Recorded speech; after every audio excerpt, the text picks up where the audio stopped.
əli üzülən vətəndaş ümid yeri həm də deputat bilir. Elə Bəli. bilir ki, elə millət vəkili çox səlahiyyətlərə malik bir. Və məsələ ondadır ki, Milli Məclisdə də danışan və dərdi deyən deputat azdır. Bax, siz populyar millət vəkilisiniz.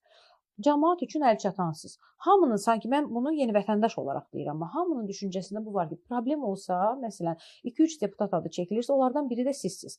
Fazil bəyə desək, bəlkə həll olunar, bəlkə səsimizi çatdıracaq. Amma qalan, yerdə qalanın, məsələn, çox faizi demək olar ki, susurlar. Və yaxud da elə sanki eyni şeyləri də, yəni elə bir-birinə bənzər, eyni kontekstdə çıxışlar. Mahiyyətcə belədir. Məsələn, deyək ki, deputatların qəbul imkanları daha elastikdir və daha genişdir. Edə biləcəyi iş imkanları nə qədərdir? Həftədə 2-3 dəfə həm qəbul edirəm, həm də komitə sədri kimi mən Milli Məclisdə də ayrıca qəbul keçirirəm. Və belə bir vəziyyətdə vətəndaş, məmura əli çatmayan vətəndaş sanki o məktubun aparıb o idarənin poçt qutusuna salar və yaxud da elektron qaydada ora göndərə, o mütləq Novruzəli kimi bir çoxları gözləməlidir ki, məktub həqiqətən getdi, getmədi. Ünvana çatacaq, çatmayacaq. Amma millət vəkilinə müraciət edən insan biraz arxayınlaşır ki, mənim məktubumu həm də elə bir ki, əlavə ora imzanı da qoyub, deputatın imzası ilə getdiyinə görə buna daha ciddi yanaşacaqlar.